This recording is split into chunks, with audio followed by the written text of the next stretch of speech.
আমন্ত্রণ রাতের বাংলাদেশে শুরুতেই জানাবো শিরোনাম।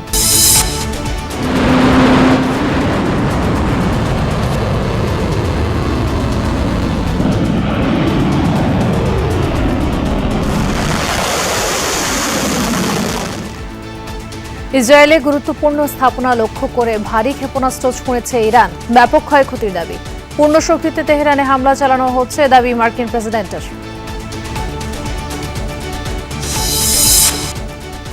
জ্বালানি সংকট আতঙ্কে চাহিদার অতিরিক্ত তেল নিতে ফিলিং স্টেশনে দীর্ঘ সারি। বলল যে আজকের মতো শেষ, রোববার আসেন। মানুষ কি যে বুঝতেছে আমরা কিছু বুঝতেছি না। তেল পাবে না বলে আশা দেখতে তো পাচ্ছেন কি অবস্থা। যানবাহনে জ্বালানি বিক্রির সীমা বেঁধে দিল বিপিসি, অহেতুক মজুদ না করার আহ্বান। আমরা যদি সকলে স্বাভাবিক থাকবার চেষ্টা করি তাহলে ইনশাল্লাহ এই সংকট এখনো নেই, ভবিষ্যতে তৈরি হবার মতো আমি কোনো আশঙ্কা অনুভব করছি না। প্রধানমন্ত্রীর প্রথম ইফতার আয়োজন কূটনীতিকদের সম্মানে। জাতিসংঘ সাধারণ পরিষদে বাংলাদেশের প্রার্থীকে সমর্থন দিতে সদস্য দেশগুলোর প্রতি আহ্বান। Foreign Minister Dr. Khalil Rahman, through this nomination we demonstrate our enduring resolve for constructive global engagement. I look forward to your government's support. শুধু প্রতিবাদ নয়, অন্যায়ের বিরুদ্ধে গড়ে তোলা হবে প্রতিরোধ, মন্তব্য জামায়াত আমিরের। ২৪-এর চেতনা সমুন্নত রাখার প্রত্যয়। কোনো অন্যায় করে কেউ পার পাবে না, আমরা চোখ বন্ধ করে থাকবো, এই বাংলাদেশে এটা হবে না। ভালো কাজে সর্বাত্মক সহযোগিতা, মন্দ কাজে শুধু প্রতিবাদ নয়, প্রয়োজনে প্রতিরোধ। হাজারো মানুষের আত্মত্যাগের বিনিময়ে গণতান্ত্রিক ধারায় ফিরেছে দেশ। জাতীয় পাঠ দিবসের অনুষ্ঠানে রাষ্ট্রপতি সুযোগ কাজে লাগিয়ে এগিয়ে যাওয়ার আহ্বান।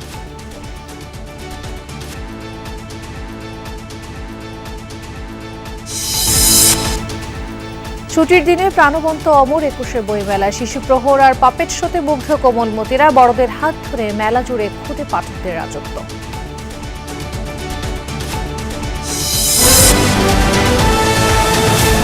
এতক্ষণ শিরোনাম দেখছিলেন, আর আপনাদের সঙ্গে আছি আমি খান তাজদিন হাসান। ইরানের একের পর এক মিসাইল হামলায় কেঁপে উঠল ইসরায়েল। শুক্রবার বেন গুরিয়ন বিমানবন্দর, হাইফা পোর্ট সহ রাজধানী তেল আবিবের বিভিন্ন স্থানে ক্ষেপণাস্ত্র হামলার কথা জানিয়েছে ইরানের বিপ্লবী গার্ড বাহিনী। মিসাইল ছোঁড়া হয় কাতার, বাহরাইন সহ আরব দেশগুলোর মার্কিন ঘাঁটিতে। এদিকে ইরানের পররাষ্ট্রমন্ত্রী আব্বাস আরাকচি হুঁশিয়ারি দিয়ে বলেন, কোনো ধরনের যুদ্ধবিরতির জন্য আহ্বান জানায়নি ইরান। সমঝোতা নয়, বরং শেষ পর্যন্ত লড়াই চালিয়ে যাওয়ার লক্ষ্যেই ইরানের যুদ্ধ করছে বলেও জানান তিনি। খোররাম শহর, খাইবার আর ফাতার মতো একের পর এক মিসাইল ছুটে যাচ্ছে ইসরায়েলি ভূখণ্ড লক্ষ্য করে। শুক্রবার অভিযানের পরিধি আরও বাড়িয়েছে ইরান। তেল আবিব সহ ইসরায়েলের বিভিন্ন স্থানে সফলভাবে আঘাত হানে এসব ক্ষেপণাস্ত্র। বিশেষ করে ইসরায়েলের রাজধানীর কেন্দ্রস্থল এবং বিভিন্ন বাণিজ্যিক অবস্থানে বিস্ফোরিত হয় এসব মিসাইল। আগুন জ্বলতে দেখা যায় হাইফা বন্দর সহ বিভিন্ন স্থানে। এর পাশাপাশি ইসরায়েলের সবচেয়ে বড় এবং প্রধান বিমানবন্দর বেন গুরিয়নও আঘাত হানে ইরানি ক্ষেপণাস্ত্র। এ অবস্থায় আন্তর্জাতিক গণমাধ্যম এনবিসিতে দেয়া সাক্ষাৎকারে ইরানের পররাষ্ট্রমন্ত্রী আব্বাস আরাকচি হুঁশিয়ারি দিয়ে বলেন, কোনো ধরনের সমঝোতা কিংবা অস্ত্রবিরতিতে যাবে না ইরান, অব্যাহত থাকবে লড়াই। আমরা অস্ত্রবিরতির কোনো প্রস্তাব দেইনি, কারণ আমরা সমঝোতা চাই না। এই লড়াই চলবে। ইরানের ভূখণ্ডেই ইসরায়েল ও যুক্তরাষ্ট্রের পতন হবে।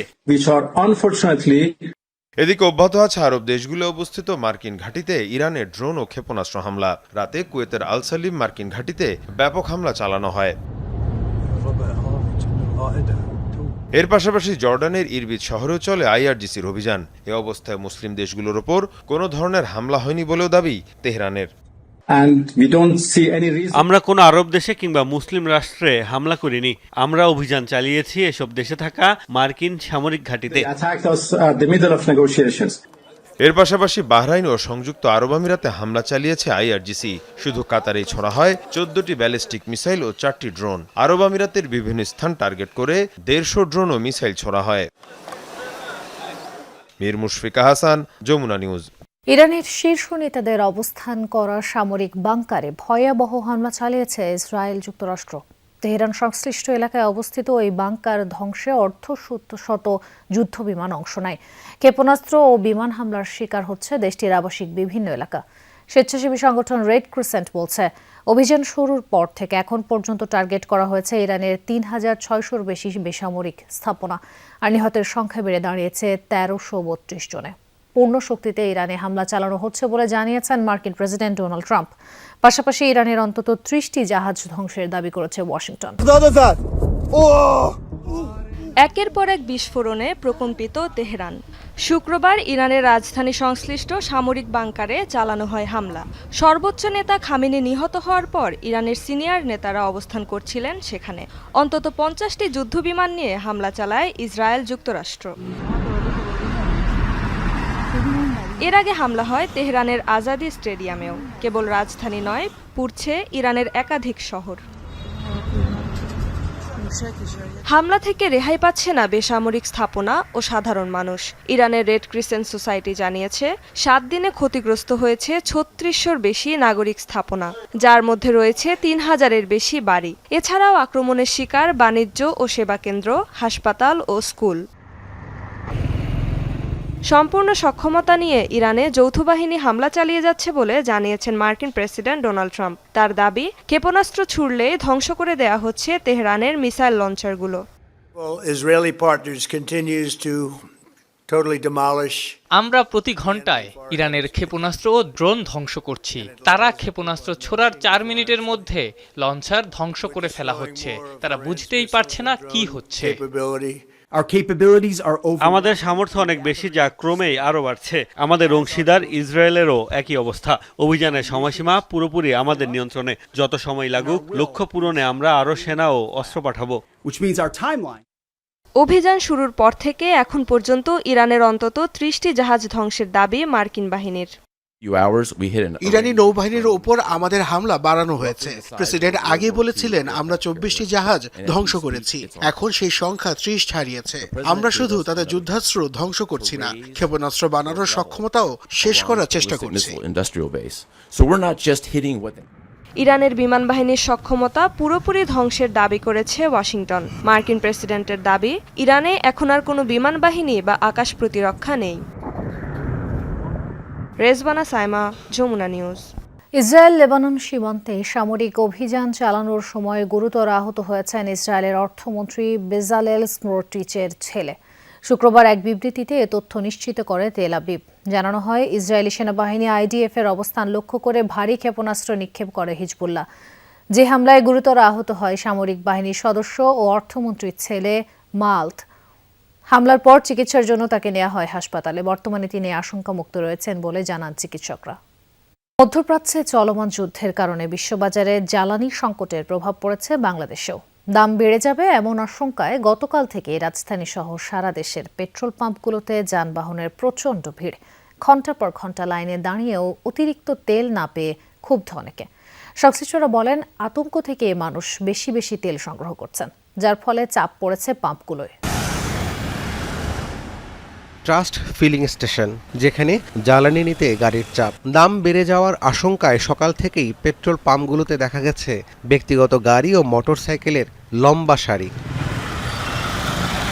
কোথাও কোথাও সেই লাইন ছড়িয়ে পড়েছে মূল সড়ক ধরে বহুদূর। ঘন্টার পর ঘন্টা দাঁড়িয়ে থেকেও মিলছে না পর্যাপ্ত তেল। অনেক পাম্পে ২ লিটারের বেশি তেল দেয়া হচ্ছে না। এতে ক্ষোভ প্রকাশ করছেন চালকরা। তেল বেশি নয়, ওই সীমিত আকারে দিচ্ছে, আসবে কি আসবে না এটার তো নিশ্চয়তা নাই, এই কথা বলতেছে। মাত্র ২০০ টাকা। আর তা আপনাদেরকে দেখে তো পাম্প খুলছে, আপনারা চলে গেলে আবার বন্ধ করে দিবে। আতঙ্ক অবশ্যই আছে। আতঙ্কের কারণেই তো এই যে তেল নেওয়ার জন্য এখানে পাম্পে চলে আসি। আমি আরো অনেক পাম্পে গিয়েছি, সেখানে তেল নাই, তেল তাদের ছিল না বলে আমাকে দিতে পারে না। ফিলিং স্টেশন থেকে জানানো হয়েছে, সরবরাহ কম থাকায় গ্রাহকের চাহিদা অনুযায়ী তেল দিতে পারছেন না। লোকের যে চাহিদা তেলের, সেই চাহিদা অনুযায়ী আমরা সরবরাহ করতে পারতেছি না, কারণ বাংলাদেশ পেট্রোলিয়াম কর্পোরেশন ডিপোর থেকে আমরা ওই চাহিদা অনুযায়ী তেল পাচ্ছি না। ১ ঘন্টা ধরে লাইনে দাঁড়ায় দাঁড়ায় আসতেছিলাম, কারণ তেল পাই কিনা এটা সামনে গেলে বোঝা যাবে কি অবস্থা। তেলের যে ক্রাইসিস, মানে যেভাবে মানুষ নিচ্ছে, সবাই ধরে আতঙ্ক রয়েছে যে তো যুদ্ধের কারণে তো তেল পাবো না। জ্বালানি সংকটের শঙ্কায় বিভিন্ন জেলায় পেট্রোল পাম্প ও ডিপোগুলোতে বেড়েছে ক্রেতাদের ভিড়। অনেকে পেট্রোল, অকটেন, ডিজেল বেশি করে সংগ্রহে রাখতে চাইছেন। তেল পাইলাম না, বললো যে আজকের মতো শেষ, রোববার আসেন। আগে তেলেই দামে বিক্রি হতেছে, কিন্তু মানুষ কি যে বুঝতেছে আমরা কিছু বুঝতেছি না। তেল পাবে না বলে আশায় দেখতে তো পাচ্ছেন কি অবস্থা আমাদের। আমি খুব বেশি কিনিনি, আমি 250 টাকা তেল কিনেছি। হরমুজ প্রণালী যদি বন্ধ থাকে তাহলে তেলের দাম ডবল হতে বাধ্য। এই চিন্তাতেই সবাই তেল তুলছে, আমরাও তুলছি। এই যা তবে সরকার এরই মধ্যে জানিয়েছে আপাতত দেশে জ্বালানি তেলের মজুদ সংকট নেই, তবে যুদ্ধ দীর্ঘস্থায়ী হলে জ্বালানি তেলের সংকট হতে পারে। রাব্বি সিদ্দিকী, যমুনা নিউজ, ঢাকা। এদিকে যানবাহন প্রতিদিনে জ্বালানি তেল বিক্রির পরিমাণ নির্ধারণ করে দিল বাংলাদেশ পেট্রোলিয়াম কর্পোরেশন বিপিসি জানিয়েছে জ্বালানি তেলের কৃত্রিম সংকট সৃষ্টি বা মজুত করে রাখার চেষ্টা হলে আইনানুগ ব্যবস্থা নেওয়া হবে। এদিকে গুজবে কান না দিয়ে বা আতঙ্কিত হয়ে অতিরিক্ত জ্বালানি কেনা থেকে বিরত থাকার আহ্বান জানিয়েছেন বিদ্যুৎ ও জ্বালানি প্রতিমন্ত্রী। জ্বালানি তেল সংকটের আশঙ্কায় দেশের বিভিন্ন এলাকায় পেট্রোল পাম্পগুলোতে দেখা দিয়েছে দীর্ঘ লাইন। সকাল থেকে মোটরসাইকেল, প্রাইভেট কার ও গণপরিবহনের চালকেরা জ্বালানি দিতে ভিড় করছেন পাম্পগুলোতে। তবে সংশ্লিষ্টরা বলছেন দেশের জ্বালানি তেলের সরবরাহ স্বাভাবিক রয়েছে, আতঙ্কের কোনো কারণ নেই। শুক্রবার রাজধানীর বিভিন্ন পেট্রোল পাম্প পরিদর্শন করেন জ্বালানি মন্ত্রী ইকবাল হাসান মাহমুদ ও প্রতিমন্ত্রী অনিন্দ্য ইসলাম অবিদ।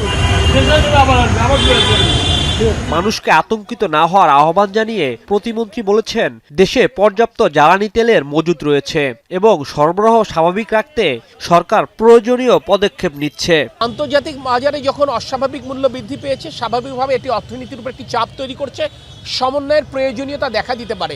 আমরা চেষ্টা করব যতক্ষণ পর্যন্ত তেলের মূল্য বৃদ্ধি না করা যায় আমরা সেটুকুই চেষ্টা করব। একান্ত যখন পারবো না সেটি অবশ্যই জনগণের সাথে আমরা সেটা শেয়ার করব। দুশ্চিন্তাগ্রস্ত হওয়ার কোনো কারণ নেই। আমরা যদি আমাদের স্বাভাবিক চাহিদা অনুযায়ী আমরা তেল নেই পেট্রোল পাম্প থেকে, আমি মনে করি সংকট আগামীতে হবে না ইনশাআল্লাহ। এদিকে ফিলিং স্টেশন থেকে দৈনিক যানবাহন প্রতি তেল বিক্রির পরিমাণ নির্ধারণ করে দিয়েছে BPC. Motorcycle 2 litre, private car 10 litre, microbus 25 litre, pickup local bus পাবে 80 লিটার। এছাড়া আন্তঃজেলা বাস, ট্রাক 220 লিটার পর্যন্ত তেল পাবে। রাজীব আহমেদ, যমুনা নিউজ, ঢাকা। জাতিসংঘ সাধারণ পরিষদের 81তম অধিবেশনের সভাপতি পদে বাংলাদেশের প্রার্থী পররাষ্ট্রমন্ত্রী ডক্টর খলিলুর রহমানের প্রতি সমর্থন দিতে ঢাকায় নিযুক্ত কূটনৈতিকদের প্রতি আহ্বান জানিয়েছেন প্রধানমন্ত্রী তারেক রহমান। রাষ্ট্রীয় অতিথি ভবন যমুনায় কূটনীতিকদের সঙ্গে ইফতারে প্রধানমন্ত্রী বলেন, বহির্বিশ্বের সঙ্গে বাংলাদেশের সম্পর্ক হবে পারস্পরিক স্বার্থ ও মর্যাদার ভিত্তিতে। প্রতি রমজানের শুরু থেকেই রাজনৈতিক দল হিসেবে বিএনপি নানা পেশাজীবী ও দলীয় অঙ্গ সংগঠনের উদ্যোগে ইফতার মাহফিলের আয়োজন করত, কিন্তু এবার ব্যতিক্রম। সরকার গঠনের পর কৃচ্ছ্রতা সাধনের অংশ হিসেবে এমন আয়োজন থেকে বিরত থাকার নির্দেশ দেন প্রধানমন্ত্রী তারেক রহমান। সরকার প্রধান হিসেবে নিজের বরাদ্দকৃত বাসভবন যমুনায় আনুষ্ঠানিকভাবে না উঠলেও প্রথম কোনো আয়োজন করলেন কূটনীতিকদের সম্মানে। ঢাকায় নিযুক্ত বিভিন্ন দেশের কূটনীতিকদের সাথে পরিবারের বাইরে রোজায় প্রথম কোনো ইফতারে যোগ দিলেন প্রধানমন্ত্রী, যেখানে যোগ দেন প্রায় সব দেশের রাষ্ট্রদূত। পরিবারের সদস্যদের নিয়ে কুশল বিনিময় শেষে ইফতার পূর্ব সংক্ষিপ্ত বক্তব্য রাখেন তারেক রহমান। জাতিসংঘ সাধারণ পরিষদের সভাপতি পদে বাংলাদেশের প্রার্থীকে বিজয়ী করতে সদস্য দেশগুলোর প্রতি আহ্বান জানান Tarique Rahman. To introduce our candidate for the presidency of the 81 session of the United Nations General Assembly, Foreign Minister Dr. Khalilur Rahman. Through this nomination, we demonstrate our enduring revolt for constructive global engagement. I look forward to your government's support to his candidature. বর্তমান সরকারের পররাষ্ট্রনীতি নিয়েও কথা বলেন প্রধানমন্ত্রী। We seek deeper engagement with the international community through partnerships rooted in expanded trade and investment, technology transfer, cultural and education exchanges, and stronger people-to-people ties.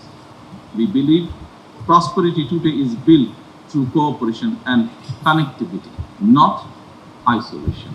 Bangladesh's foreign policy will be pragmatic and sustainable, guided by friendship to all. Tarique Rahman বলেন, মানবাধিকার সুরক্ষা, মত প্রকাশের স্বাধীনতা রক্ষা এবং সহনশীলতা সংস্কৃতি গড়ে তুলতে বর্তমান সরকার প্রতিশ্রুতিবদ্ধ। প্রতিটি স্তরে দুর্নীতি মোকাবেলায় দৃঢ় পদক্ষেপ নেওয়া হবে বলেও জানান সরকার প্রধান।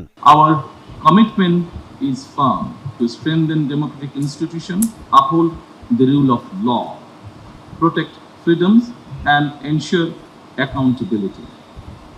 We are equally committed to safeguarding human rights, protecting freedom of expression, and fostering a culture of tolerance. ক্ষমতায় আসার পর জনকল্যাণে সরকার গৃহীত নানান পদক্ষেপ ও আগামীর পরিকল্পনাও তুলে ধরেন প্রধানমন্ত্রী তারেক রহমান।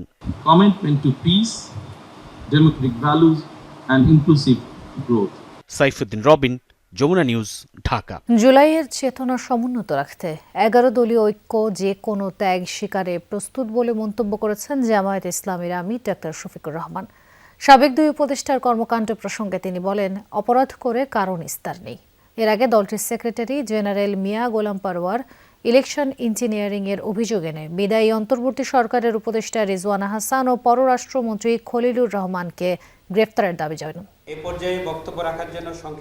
বিশিষ্ট ব্যক্তিদের সম্মানে রাজধানীর বিজয়নগরের একটি হোটেলে ইফতার মাহফিলের আয়োজন করে খেলাফত মজলিস। বিভিন্ন রাজনৈতিক দলের নেতাকর্মী ও সমাজের গণ্যমান্য ব্যক্তিরা এতে অংশ নেন। ইফতার অনুষ্ঠানে যোগ দিয়ে সংসদের বিরোধী দলীয় নেতা ডাক্তার শফিকুর রহমান বলেন, জুলাই না আসলে দেশে নির্বাচনই হতো না, তাই জীবন থাকতে 24-এর চেতনাকে হারিয়ে যেতে দেয়া হবে না। যে 24 মানুষের জীবনের মূল ঘুরিয়ে দেওয়ার জন্য এসেছিল, যে 24-এর অসংখ্য যোদ্ধা জীবন দিয়ে দুনিয়া থেকে বিদায় নিয়েছে, আমাদের ঘাড়ের উপর তাদের লাশ রেখে গেছে। আমরা সেই লাশের অবমাননা করব না, করতে দিব না। এর আগে দুপুরে বায়তুল মোকাররম উত্তর গেটে বিক্ষোভ কর্মসূচির আয়োজন করে জামাত ইসলামী। নির্বাচনে কারচুপির অভিযোগে অভিযুক্ত করা হয় বিদায়ী অন্তর্বর্তী সরকারের উপদেষ্টা রিজওয়ানা হাসান ও পররাষ্ট্রমন্ত্রী খলিলুর রহমানকে। তাদের গ্রেফতারের দাবি জানান দলের সেক্রেটারি জেনারেল অধ্যাপক মিয়া গোলাম পরোয়ার। এত বড় ইঞ্জিনিয়ারিং হলো আর আপনি বললেন যে আমরাই মেইন স্ট্রিমে আসতে দেয়নি। আপনার কথাই তো সাক্ষী দেয় যে আপনি আমাদেরকে নির্বাচনে মেজরিটি হতে বাধা দিয়েছেন। অরিড হওয়ার কিছু নেই, নিয়মতান্ত্রিকভাবে আমরা এটার জুডিশিয়াল বিচার বিভাগীয় তদন্ত দাবি করছি। সাবেক দুই উপদেষ্টা সহ ইলেকশন ইঞ্জিনিয়ারিং এর অভিযোগের বিচার বিভাগীয় তদন্ত দাবি করেন বক্তারা। সমাবেশ শেষে বায়তুল মোকাররমের উত্তর গেট থেকে বিক্ষোভ মিছিল বের করে নেতাকর্মীরা। শামীম রেজা, যমুনা নিউজ, ঢাকা। নিরপেক্ষতার সাথে জুলাই গণঅভ্যুত্থান নিয়ে লেখা গবেষণা ও বিশ্লেষণের আহ্বান জানিয়েছেন এনসিপির আহ্বায়ক ও বিরোধী দলীয় চিফ হুইপ নাহিদ ইসলাম। এনসিপির যাত্রা বইয়ের মোড়ক উন্মোচন অনুষ্ঠানে এ আহ্বান জানান তিনি। রূপায়ণ টাওয়ারে দলীয় কার্যালয়ে মোড়ক উন্মোচন অনুষ্ঠানে উপস্থিত ছিলেন দলের সদস্য সচিব আখতার হোসেন, বইটির লেখক ও এনসিপির যুগ্ম আহ্বায়ক মাহবুব আলম সহ শীর্ষ নেতারা। প্রকাশক জানান, এনসিপির যাত্রা বইটিতে কোনো বয়ান নির্মাণের চেষ্টা নেই। এতে গণঅভ্যুত্থান ও এনসিপির গঠনের ঘটনাগুলো দিনলিপি আকারে তুলে ধরা হয়েছে। নাহিদ বলেন, অর্থনৈতিক নিরাপত্তা, বৈষম্য রোধ ও গণতান্ত্রিক সংস্কার না হলে বাংলাদেশের তরুণরা আবারও আন্দোলনে নামতে পারে।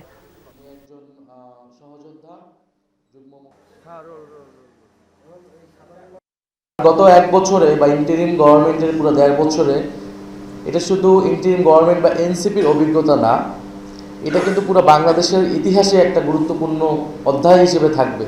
কারণ এই সময়টা ঠিক করে দিয়েছে অলরেডি যে আগামী বাংলাদেশ কোন দিকে যাচ্ছে, কীভাবে যাচ্ছে, আর সামনের রাজনীতি বা লড়াইয়ের গতিপথটা কীরকম হতে যাচ্ছে। 10,000 টাকা পর্যন্ত কৃষি ঋণ মওকুফের সরকারি সিদ্ধান্ত যুগান্তকারী বলে উল্লেখ করেছেন রাষ্ট্রপতি মোহাম্মদ শাহাবুদ্দিন। সকালে ওসমানী স্মৃতি মিলনায়তনে জাতীয় পাট দিবসের অনুষ্ঠানে তিনি কথা বলেন। হাজারো মানুষের আত্মত্যাগের মাধ্যমে গণতান্ত্রিক ধারায় ফিরেছে বাংলাদেশ, তাই এই সুযোগ কাজে লাগিয়ে দেশ এগিয়ে নেওয়ার আহ্বান জানান রাষ্ট্রপতি।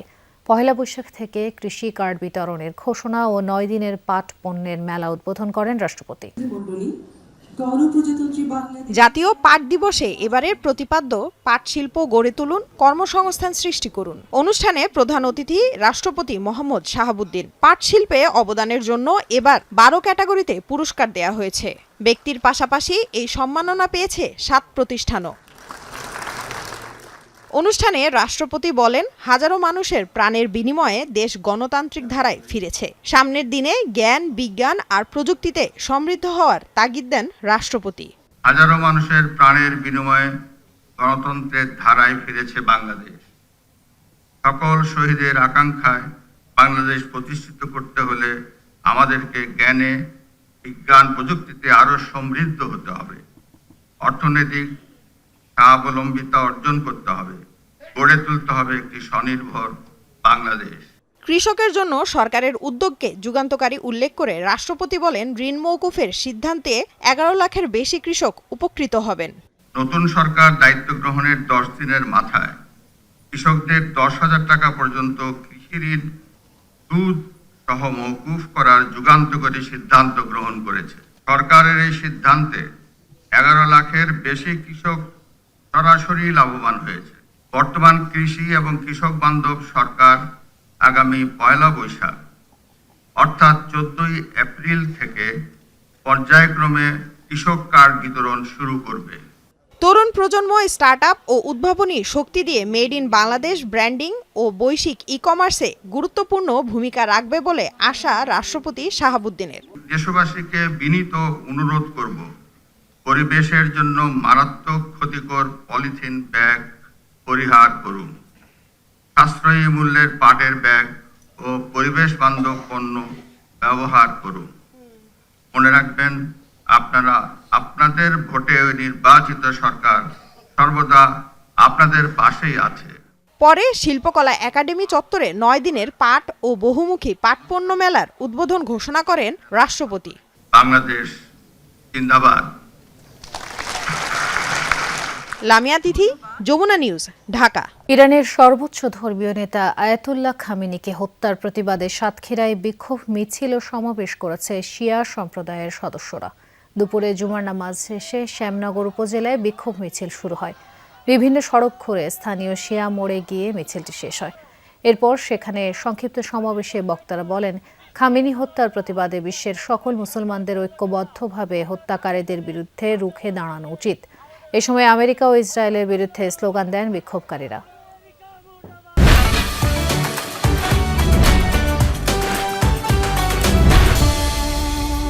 ঈদ মানেই নতুন পোশাক, নতুন সাজ। আর পরিপূর্ণ সাজের জন্য পোশাকের সঙ্গে মানানসই জুতার গুরুত্ব কম নয়। তাই ঈদকে সামনে রেখে মার্কেট জুড়ে এখন মেয়েদের জুতার বাহারি সম্ভার।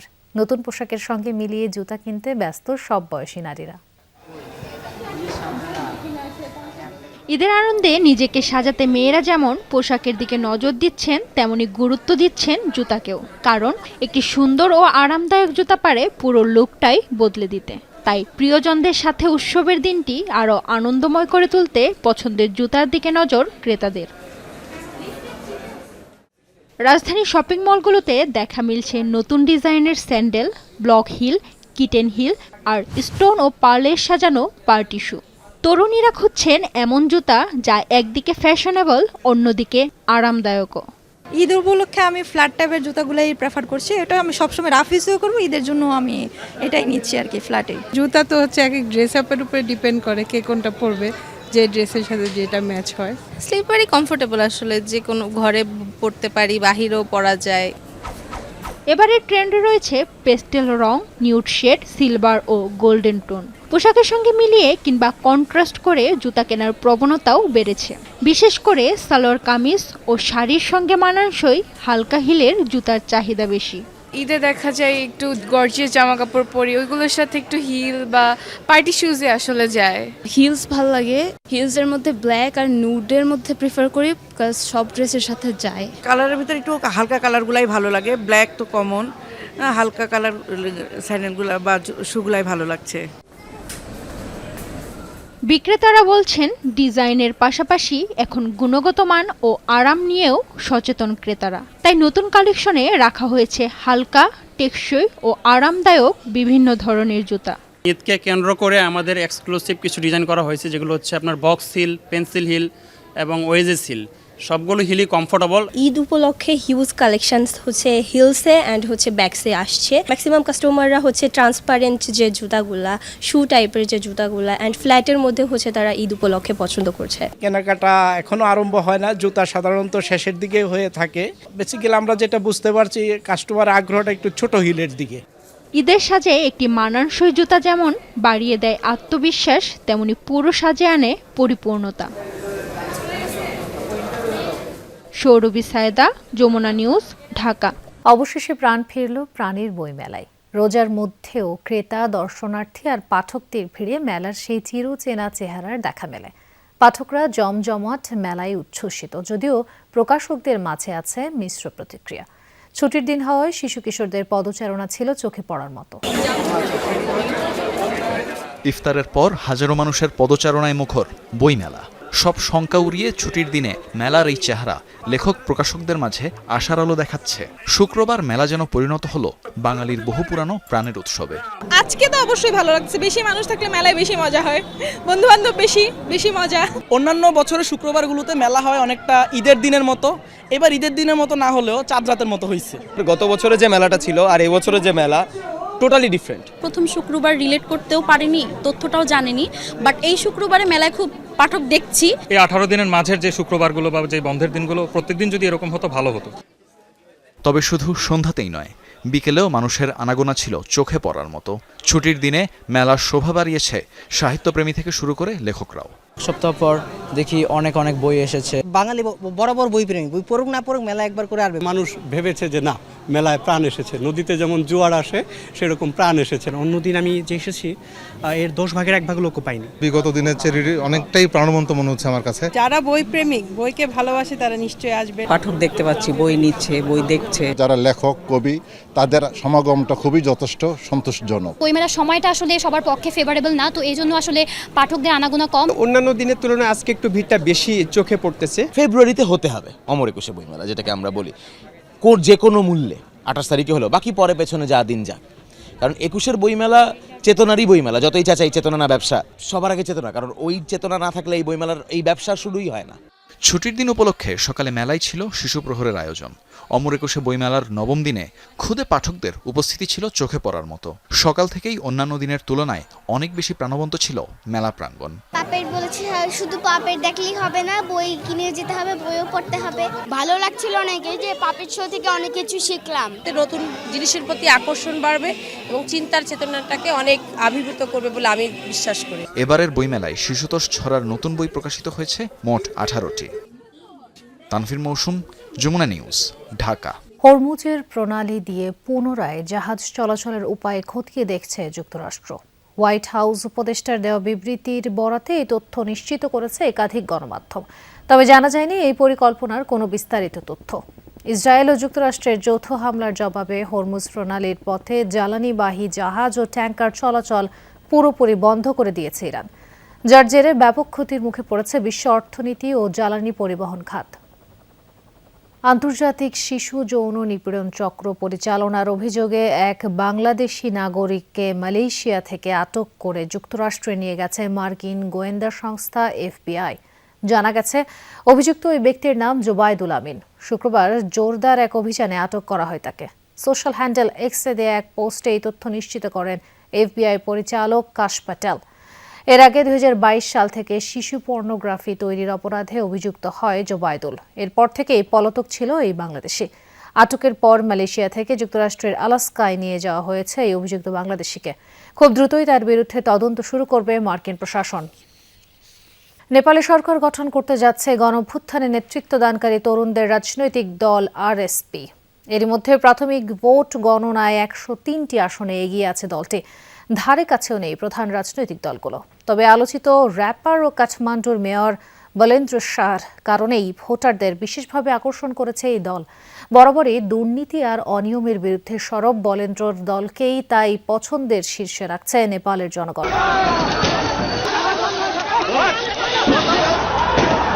ব্যাপক দুর্নীতি আর অনিয়মের বিরুদ্ধে গেল বছর সেপ্টেম্বরে এভাবেই রাস্তায় নেমে আসে নেপালের লাখ লাখ মানুষ। পুলিশের সাথে সংঘর্ষে অনেকেই নিহত হন। শেষে জেনজি নেতৃত্বাধীন এই গণপ্রতিবাদের মুখে দেশটির তৎকালীন প্রধানমন্ত্রী কেপি শর্মা ওলি গদি ছাড়তে বাধ্য হন। এর 6 মাস পর নেপালে জাতীয় নির্বাচন আয়োজন করে অন্তর্বর্তী সরকার। বেশ শান্তিপূর্ণভাবেই হয় ভোট গ্রহণ। এরই মধ্যে প্রাথমিক স্তরের ভোট গণনায় নিরঙ্কুশ সংখ্যাগরিষ্ঠতায় এগিয়ে জেনজি সমর্থিত দল রাষ্ট্রীয় স্বতন্ত্র পার্টি আরএসপি। সরকার গঠনের পথে অভ্যুত্থানের নেতৃত্ব দানকারী তরুণরা। জেনজিদের দল আরএসপির এমন সাফল্যের পিছে বারবার উঠে আসছে তরুণ র্যাপার ও রাজনীতিবিদ বলেন্দ্র সার নাম। বরাবরই দুর্নীতির বিরুদ্ধে সরব ছিলেন ৩৫ বছর বয়সী এই নেতা। ২০২২ সালে স্বতন্ত্র প্রার্থী হিসেবে কাঠমান্ডুর মেয়র নির্বাচিত হন। নিজের তৈরি র্যাপ গানে তুলে ধরতেন সমাজের নানা অনিয়মের কথা। তবে সেখানেই থেমে না থেকে রাজপথেও প্রতিবাদে সরব হন, হয়ে ওঠেন গণ অভ্যুত্থানের সবচেয়ে আলোচিত মুখ। নির্বাচনী প্রচারের সময় থেকেই নেপালের প্রধানমন্ত্রী হওয়ার দৌড়ে এগিয়ে যান বলেন্দ্র। রাজনৈতিক র্যালিগুলোয় সাহসী আর স্পষ্ট বক্তব্য দিয়ে তরুণদের মাঝে ব্যাপক জনপ্রিয় হয়ে ওঠেন তিনি। প্রতিষ্ঠার মাত্র ৩ বছরের মধ্যে নেপালের প্রধান রাজনৈতিক দলগুলোকে টেক্কা দিয়ে ১০০টিরও বেশি আসনে এগিয়ে বলেন্দ্র সার দল আরএসপি।